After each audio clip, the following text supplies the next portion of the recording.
जय गुरुदेव।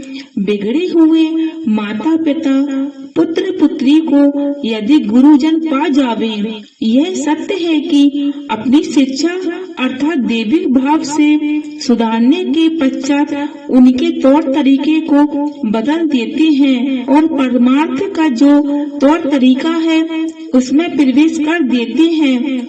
धन्य गुरुजन, तुमने पूरा सुधारने का काम कर दिया। बिगड़े हुए जीव को तुमने अपनी अलौकिक शक्ति द्वारा जीवन दान दिया और संसार के सत्य पथ पर अर्थात परमार्थ के सत्य रास्ते पर लगा दिया और महान कृपा द्वारा रास्ता सूरत के बनाने का सूरत शब्द का उसको दिया और सूरत को जगाया। गुरु महान विद्या के भंडार हैं। आज बगैर गुरु की शिक्षा के घर घर हर प्रकार की कपट कटौती होती है और हर घर में हर भाव के झगड़े होते हैं और आज स्त्रियां अपने पति के कंट्रोल से इस कदर बाहर हैं जैसे पानी की मछली जब चाहा पानी में गोता लगा दिया और पता नहीं कहाँ चली गई। पति बेचारा क्या करे, उसकी समझ में आता ही नहीं कि मैं क्या करूं। परंतु जब सत्य का और धर्म का वातावरण था उस वक्त स्त्रियां अपने पति के अधीन थीं और संतान उच्च कोटि की हुआ करती थीं।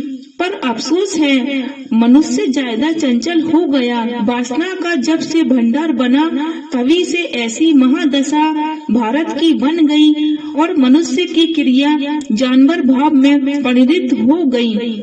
मुझे दुख है मनुष्य जीवन मनुष्य नहीं बनाता है। सदाचारी दोनों बनो और आचार विचार ठीक रखो। अब प्राणी दुख के कारण पाप करते हैं, पर क्या करें, संसार में उपदेश की कमी है। महात्मा बहुत कम है, संसार बहुत बिगड़ा हुआ है। अब कौन सुधारे? तालीम तो सदा से महात्माओं की एक ही रही और आज भी वही है। अपने कर्म अनुसार तालीम भी ग्रहण की जाती है। तालीम एक है पर सबकी एक बुद्धि नहीं होती है। आजकल तामस भाव की बुद्धि होती है। कौन पुत्र अपने पिता की आज्ञा में चलता है? कोई बिरला। अपने माता पिता के पहले तुम उपासक बनो और उनकी आज्ञा का पूर्ण पालन करो, तब तुम गुरुजनों के पास पहुँचोगे। फिर गुरुजनों की आज्ञा का पालन करो। जय गुरुदेव।